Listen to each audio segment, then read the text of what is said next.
ওয়াকফ হলো ইসলামী দানের একটি প্রাচীন ব্যবস্থা। ওয়াকফের মাধ্যমে কোনো ব্যক্তি স্থায়ীভাবে সাধারণ জমির মতো কোনো সম্পত্তি ধর্মীয় বা জনহিতকর কাজে ব্যবহারের জন্য দান করেন।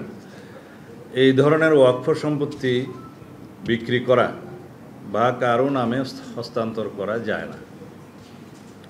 ভারতের জনসংখ্যার 14%, অর্থাৎ প্রায় 20 কোটি মুসলমানদের ধর্মীয় ঐতিহ্য, অধিকার, সংস্কৃতি ও স্বার্থবিরোধী এই আইনকে অপব্যবহারের যথেষ্ট সুযোগ রয়েছে, যা ইসলামী ধর্মীয় প্রতিষ্ঠানসমূহের পরিচালনার ক্ষেত্রে ব্যাপক বিপর্যয়কর পরিস্থিতি সৃষ্টি করতে পারে।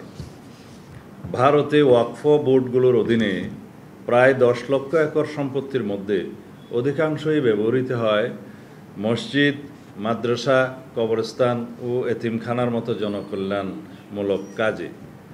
নতুন আইনে পরিচালনা বোর্ডে অমুসলিম সদস্যদের অন্তর্ভুক্তির বিষয়টি বিতর্কের সৃষ্টি করেছে, যার ফলে মুসলিম নাগরিকদের সাংবিধানিক অধিকার ক্ষুণ্ণ হতে পারে। মুসলমানদের ধর্মীয় অধিকারে হস্তক্ষেপের কারণে এবং বৈষম্যমূলক আচরণের ফলে সাম্প্রদায়িক সম্প্রীতি বিনষ্টের আশঙ্কা দেখা দিতে পারে। এরকম কোনো পদক্ষেপ রাষ্ট্রীয় পর্যায় থেকে গ্রহণ করা সমীচীন নয় বলে আমরা মনে করি। ভারতে অন্যান্য ধর্মাবলম্বীদের এই জাতীয় বোর্ডে অথবা কোনো আইনি সংগঠনে ভিন্ন ধর্মাবলম্বীদের কোনো অন্তর্ভুক্তি দেখা যায় না। সেক্ষেত্রে এই আইনটি একটি বৈষম্যমূলক আইন হিসেবে বিবেচিত হবে।